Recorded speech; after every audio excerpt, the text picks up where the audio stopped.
idea for the NERV, which is Network Emergency Response Vehicle, came out of Hurricane Katrina. So the ability to integrate voice, video, data, to have the entire situational awareness picture in front of first responder, police officer, fire department, it's imperative today.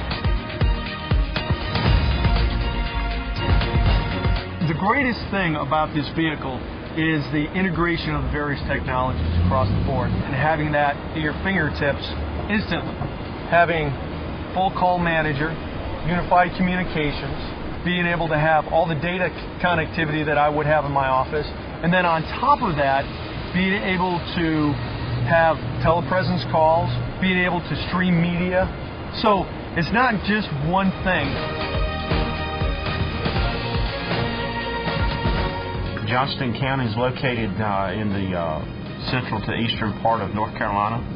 It's not a question of if, it's a question of when we have another hurricane. We're not asking for that, but if it was to occur, we're going to have to reach out for help, because just that type of incident really taxes your public safety system.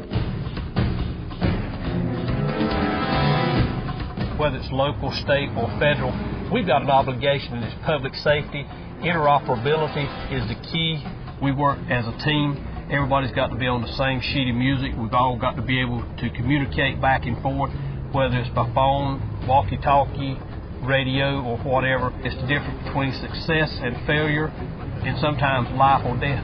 We're very fortunate to have Cisco conducting this exercise here today. Everybody will be able to see what the potential of the NERV will bring to Johnston County once it arrives on the scene or on location. Within just a few minutes, we have full voice data and video connectivity, and we can give them a wireless cloud so that somebody can walk up with a laptop and get on the internet or get on their various applications, and then we enable the end user to complete their mission.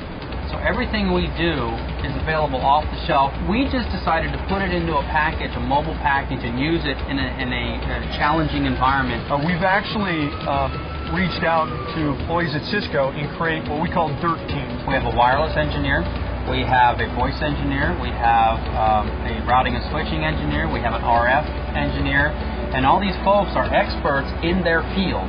We also have IPEX, which is Cisco's IP Interoperable Collaborative Systems, which allows us to bridge disparate radio systems as well as tie in your enterprise phone network, your IP phone network, and your computer systems right down to your cell phone to dial in, so we can connect all the people that have that intellectual capital that needs to be brought together to command an incident. What we're going to bring to the table is the ability to connect all of your legacy systems to each other and be able to accomplish the mission that you need to do with all the information available at your fingertips. When you go into a large-scale incident, you're relying on agencies to respond throughout the nation, and you want to make sure that you're able to flow information to them and they're able to get information back to you.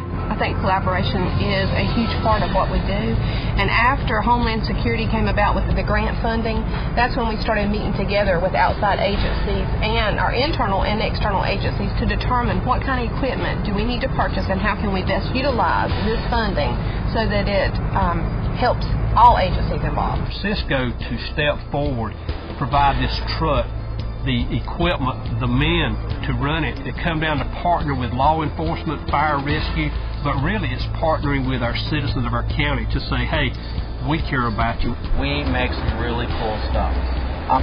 It really excites me to be able to provide these folks with the ability to communicate with anybody, anywhere, over any medium.